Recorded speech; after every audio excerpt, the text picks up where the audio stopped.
Now, Kayleigh McEnany, co-host of Outnumbered, one of the senators that's had some questions about Pete Hegseth's nomination, Joni Ernst. She was on with us last week. Here's what she said. I think for a number of our senators, they want to make sure that any allegations have been cleared, and that's why we have to have a very thorough vetting process. All I will say at this time is that we did have a very thorough discussion over a number of those issues, and the vetting will continue, I am certain, through the next month or so until we approach that hearing date.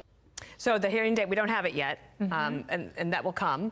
If and when this does go to a hearing, you can imagine that the Democrats at this point, they've been very quiet. I wanted to get your take on this.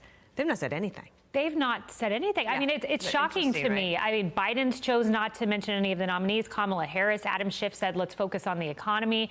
It is interesting that they're not waging a fight. Maybe they read the tea leaves. Do you think it will last? No, I don't think it will last. But I think there's this period of eating crow that they're doing right now. But we'll see with this. I mean, Joni Ernst, they've had multiple conversations, her and Pete Hegseth. Murkowski and Collins, he has not spoken with yet.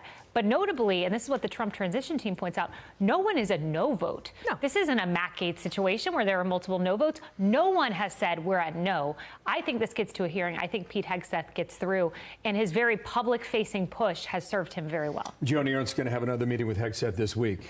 She sent out an X last week. Trump did a long interview on NBC, Meet the Press. Here is a question about birthright citizenship, something that hasn't come up a ton, but it has now. Watch. You promised to end birthright citizenship on day one. Is that still your plan? Yeah, absolutely. We're the only country that has it.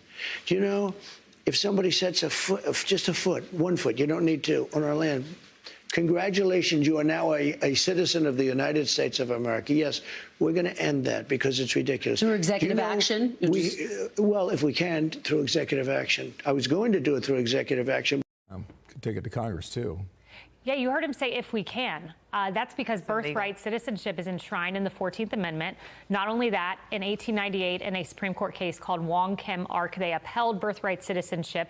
In other words, there's constitutional precedent, there's Supreme Court precedent. You can try via executive action, but I think there are going to be some very big court hang-ups that might not go the way of the administration on birthright citizenship. It's been a loophole when it comes to immigration. Oh, it is. And I've gone back and forth because I love the Constitution. I'm like originalist, but then I would love to hear what this court thinks about that, because they are originalists when it comes to the Constitution, and see if that precedent would hold up. But there's another issue, and that is with the Dreamers. And Obama tried to deal with this by executive action. The courts were like, that's not going to work out. Here's what President Trump said about working with Democrats on that. The Dreamers are going to come later, and we have to do something about the Dreamers, because these are people that have been brought here at a very young age, and you want them to be able to stay. That's what you're saying. I do. I think we can work with the Democrats and work something out.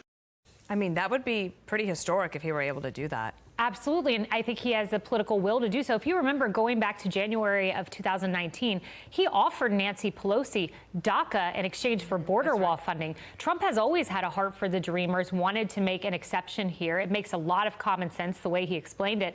I think he's the guy who gets it done, and what great irony is that? Yeah.